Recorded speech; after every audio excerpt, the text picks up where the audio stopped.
আজকে আজকে রবিবার, ন্যাচারালি শনিবারে অর্ধ দিবস এবং রবিবার পূর্ণ দিবস, সব অফিস বন্ধ থাকে। পশ্চিমবঙ্গ প্রদেশ কংগ্রেস দপ্তরও রোববার বন্ধ থাকে, যতগুলো অফিস। ন্যাচারালি আমাদের অফিস বন্ধ ছিল। গতকালও বিকেল দুপুর 2টো অবধি অফিস খোলা ছিল। এটা তো কারো ব্যক্তিগত প্রপার্টি না যে যে যখন আসবে যা খুশি করতে চাইবে। জেলা কংগ্রেস সভাপতি জেলা পার্টি অফিসের কাস্টোডিয়ান, ওটা আমার ব্যক্তিগত অফিস না। এর আগেও অফিসটাতে ভাঙচুর করেছিল এরা কয়েকজন মিলে, সেই পুরোনো দিনের চেয়ার ঐতিহ্য। এরা কংগ্রেসটা করে না। আজকে যারা তালা ভেঙেছে আমি দেখেছি, এদের বিরুদ্ধে কঠোর ব্যবস্থা হবে। পুলিশে এফআইআর করা হবে, থানায় ঢোকানো হবে। অফিসের ভেতর থেকে লুটপাট হয়েছে। অফিসে ল্যাপটপ ছিল, জিনিসপত্র ছিল দামি দামি ইলেকশনের, সেগুলোকে চুরি করেছে। অফিসের চেয়ারগুলোকে নিয়ে বিক্রি করে দিয়েছে। অনেক কিছু আমাকে খবর দিয়েছে।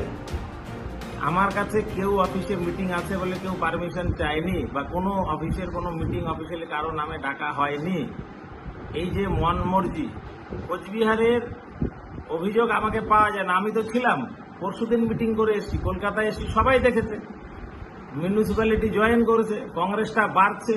এরা কংগ্রেসের বিপক্ষে, এরা কংগ্রেসকে ভোট দেয় না। এরা লোকসভা ভোটেও ভোট দেয়নি, এরা বিধানসভা ভোটেও ভোট দেয়নি। মিথ্যে কথা বলে। এদের বিরুদ্ধে এত বড় জেলা কংগ্রেস কমিটি আছে, 2 জন ওয়ার্কিং প্রেসিডেন্ট আছে, পুরো 13 জন জেনারেল সেক্রেটারি আছে, 13 জন ভাইস প্রেসিডেন্ট আছে, সমস্ত ফ্রন্টাল চিফরা আছে, সমস্ত অঞ্চল সভাপতি আছে, ব্লক সভাপতি আছে। এদের মধ্যে একজনও কি এসছে? খালি এরা বাদে এই 2-4 জন, এরাই মানে যাদের পরিটিতে পদ নেই, 2 জনকে বহিষ্কার করা হয়েছে। ছায়ারানীকেও বহিষ্কার করা হবে অবিলম্বে।